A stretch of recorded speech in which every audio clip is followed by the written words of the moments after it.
ఏంటి sir balloon తీసుకొని వచ్చారనుకుంటున్నారా? ఈ రోజుల్లో పిల్లలకి ఎమోషన్స్ గురించి ఖచ్చితంగా నేర్పియాలండి. అప్పట్లో ఐక్యూ అంటే ఇంపార్టెంట్ అనుకోండి, ఈ రోజుల్లో పిల్లలకి ఈక్యూ కూడా చాలా ఇంపార్టెంట్. అందులో చాలామంది పేరెంట్స్కి పిల్లలకి ఎమోషన్స్ ఎలా చెప్పాలో తెలియకపోవడం వల్ల, అందుకే పిల్లలు చిన్న చిన్న విషయాలకు కోప్పడుతుంటారు, బాధపడిపోతుంటారు, ఆనందం వచ్చినా విపరీతంగా చూపిస్తుంటారు. అటువంటి ఎమోషన్స్ని పిల్లలకి చిన్న వయసు నుంచి కరెక్ట్గా నేర్పితే మాత్రం డెఫినెట్గా బాగుంటుంది. అందుకే మీ అందరికి అర్థం అవడానికి ఈ ఎగ్జాంపుల్తో చెప్తాను. ఫస్ట్, ఇప్పుడు నేను బలూన్ తీసుకొని దీన్ని మొత్తం ఎయిర్తో ఫిల్ చేసి పెట్టాను. ఇప్పుడు ఇది చాలా లైట్గా వదిలేస్తే ఇక్కడెక్కడే తిరుగుతూ చాలా లైట్గా, చాలా ప్లెజెంట్గా, చాలా ఫ్రీగా ఉంటుంది. ఇది హ్యాపీనెస్ అనుకోండి. అంటే నేను ఇప్పుడు దీన్ని బలూన్ మన పర్సనాలిటీ అయితే హ్యాపీనెస్ ఫీల్ అయినప్పుడు చాలా లైట్గా ఉంటాం. కావాలంటే చూడండి, పిల్లలు వాళ్ళ బర్త్డే చేసుకునేటప్పుడు చాలా హ్యాపీగా, ప్లెజెంట్గా ఎంజాయ్ చేస్తూ ఉంటారు. హ్యాపీగా ఉన్నప్పుడు చాలా లైట్గా, చాలా ప్లెజెంట్గా, చాలా కామ్గా ఉంటుంది. ఇప్పుడు ఫర్ ఎగ్జాంపుల్ ఇదే బలూన్ని నేను కనుక వదిలేశాను అనుకోండి, మొత్తం ఇప్పుడు వెళ్ళి అటు గుద్దుకొని ఇటు గుద్దుకొని పడిపోతుంది కదా. దీన్ని నేనేమంటానంటే, యాంగర్ వచ్చినప్పుడు ఒక్కసారిగా అవుట్ బస్ట్ అయిపోతుంటారు.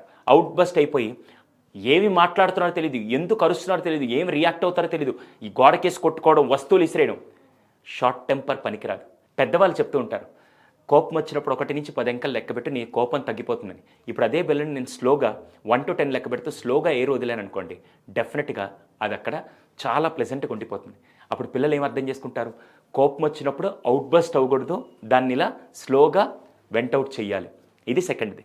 మూడోది, ఇప్పుడు అదే బలూన్ని నేను మొత్తం వాటర్ ఫిల్ చేశాను అనుకోండి. మీరు చాలా వరకు డెకరేషన్లో కూడా వాటర్ ఫిల్ చేసి ఇలా పెట్టేస్తే అది చాలా బరువుగా, భారంగా అక్కడ ఉండిపోతుంది. అటువంటి టైంలో మీరేం చేయాలి తెలుసా? దాన్ని బాధ అనుకోండి. బలూన్ని మొత్తం బాధతో ఫిల్ చేస్తున్నాం. అప్పుడు వాళ్ళు, మీరు ఎప్పుడైనా బాధలో ఉన్నప్పుడు కూడా కుంగి కుసించి ఇలా ఉండిపోతారు. అలా భారంగా ఉన్నప్పుడు మీరేం చేయాలి తెలుసా? అదే వాటర్ని మళ్ళీ గ్లాస్లో ఫిల్ చేసేస్తే ఆటోమేటిక్గా మన భారం తగ్గిపోతుంది.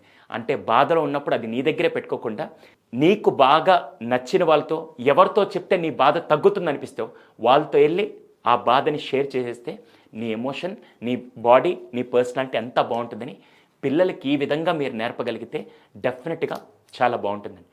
ఇది నేను కేవలం 3 ఎమోషన్స్ చెప్పాను. పేరెంట్ శాలలో ఇలాగే పిల్లలకి ఎలా నేర్పాలో పేరెంట్స్ని మేము ఎడ్యుకేట్ చేస్తామండి. అసలు ఈ పేరెంట్ శాల ఏంటి సార్? దీని గురించి పూర్తిగా తెలుసుకోవాలనుకుంటే ఈ స్క్రీన్ మీద కనపడుతున్న నెంబర్కి ఒక్కసారి వాట్సాప్లో హాయ్ పెట్టండి, లేదా కింద వెబ్సైట్ని ఒకసారి క్లిక్ చేసి దాంట్లో వెళ్ళి వాచ్ చేయండి. Thank you.